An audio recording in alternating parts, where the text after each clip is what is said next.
We have lived, hunted, and fished this area for as long as the earth and rivers remember.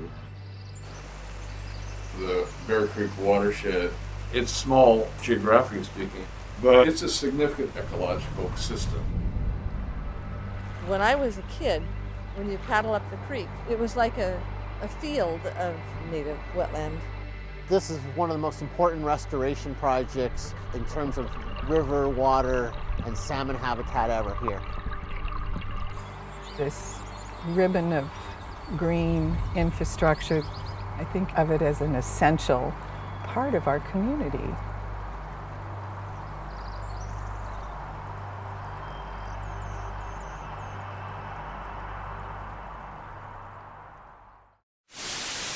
The war on drugs costs millions of dollars every year, and rarely do we see a return of any of it. But tonight, King County is the new owner of valuable wetlands, the result of a drug deal gone bad. It's part of the Bear Creek Wildlife Preservation, just outside Redmond. In 1991, I was in my 30s looking for something I can really have an impact on. And I got a notice in my mailbox that a wetland and part of the stream corridor near my house was being auctioned off by the federal government. Terry Lavender says she really doesn't care that this land came from a drug dealer. She cares that it's protected.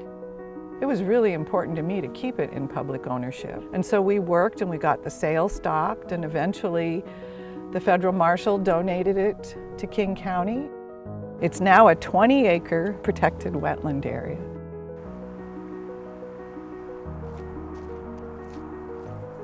My name is John Marshoni. I grew up in Redmond. I've canoed down the Sammamish River a number of times as a kid. Redmond's original name was Salmonburg, and the story goes that there were so many salmon in Bear Creek, you could walk across Bear Creek on top of the salmon. This particular spot where Bear Creek merges into Sammamish River is such a key piece of restoring lower Bear Creek. The Keller Farm project creates storage of water. It allows the salmon to come upstream. It prevents urban flooding. Those important restoration projects contribute to the overall habitat and livability of Redmond and the community. It's all connected. If the habitat is protected and restored, it's going to affect what's happening upstream as well as downstream. I had pictured Bear Creek with continuous streamside vegetation throughout the watershed on all the tributaries, and Bear Creek empties cool water into the Sammamish River. Bear Creek has no mountains, no snowmelt. Unlike many of the systems in King County, it's entirely groundwater dependent. These big forested areas and wetlands in the headwaters are critical to the health of the system. We're protecting our past to protect our future. It's the legacy of my ancestors that I'm trying to protect, so my grandchildren know who they are and where they came from.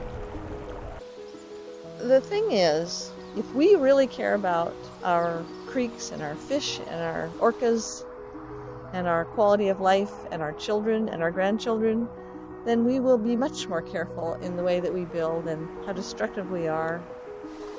It's an overall approach to development that's needed.